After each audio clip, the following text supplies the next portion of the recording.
president's been very clear that he's going to use the full power of America, the full might of the United States. The president made the announcement and said it was a lethal strike. I think the Pentagon will have more details and other things to offer you here in the next few hours, hopefully.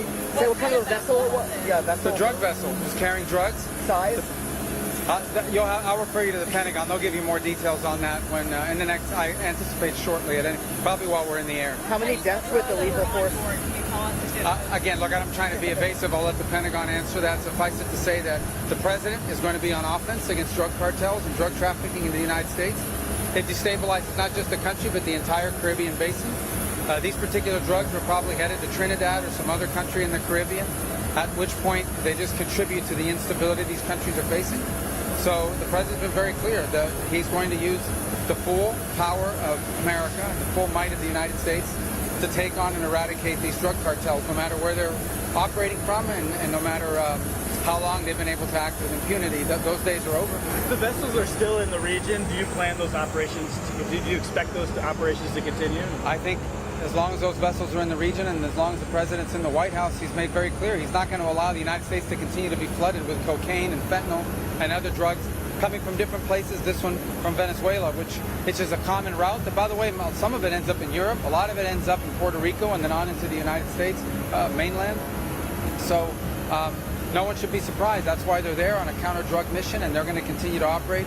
As far as specifics and future operations, I have to refer you to the Pentagon on that. This is a DoD operation. All right? You said that it was operated by a cartel. Can you share which cartel was operating the vessel? Again, I'll let the operators discuss all of that, but I thought it was, the president was very clear, and that is we destroyed a drug boat that left Venezuela, operated by a designated narco-terrorist organization, which is what these are.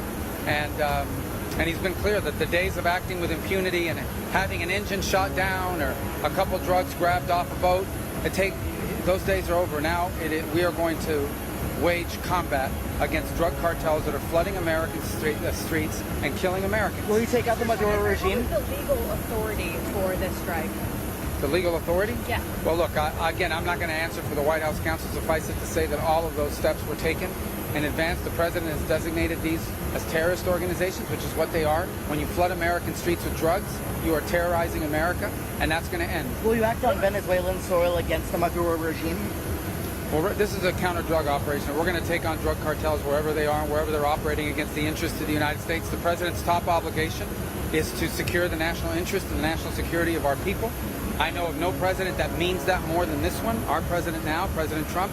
And so, but I'm not going to speculate about what might come down the road. Let's get in there, guys. Venezuela's borders, Secretary.